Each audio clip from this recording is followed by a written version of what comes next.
আচ্ছা কোনছে আল্লাহ বড় না মানুষ বড়? ধরো গাদা, তুই কার হাতে কার জোড়া দেশ? কুড়ায় আল্লাহ আর কুড়ায় মানুষ। যেটা কবার কইছে ওইটা কন। আল্লাহ বড় না মানুষ বড়? আল্লাহই তো বড়। আল্লাহ বড়, তাহলে আল্লাহর কথা না হইনা মানুষের কথা শুনেন কে? তুই কি কইতাছস? কি আর আল্লাহর কথা মানে না মানুষের কথা মানে? হ্যাঁ, কি আর মানুষের কথা শুনেন তাই না?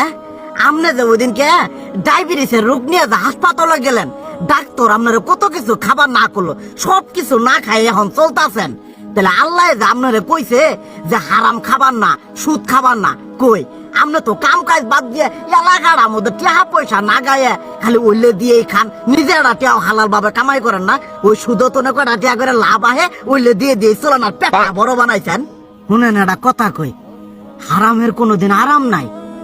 হালাল পথে রুজি রোজগার করেন, প্রয়োজনে এড়া বেলা কম খায়েন, তাও শরীর পিণ্ডও ভালো থাকবো, কোনো রোগ বেদ হবো না, আরামও পাবেন, আল্লাহও খুশি থাকবো।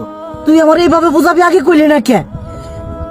আসলে এই বিষয়টা তো আমি কখনো মাথায় এইভাবে নেই যে আমাদের কখনো ডাক্তার নিষেধ করলে ঠিকই আমরা নিষেধ মানি, কিন্তু উপর আল্লাহ যে কত কিছু নিষেধ করে দিয়ে সেটা মানি না।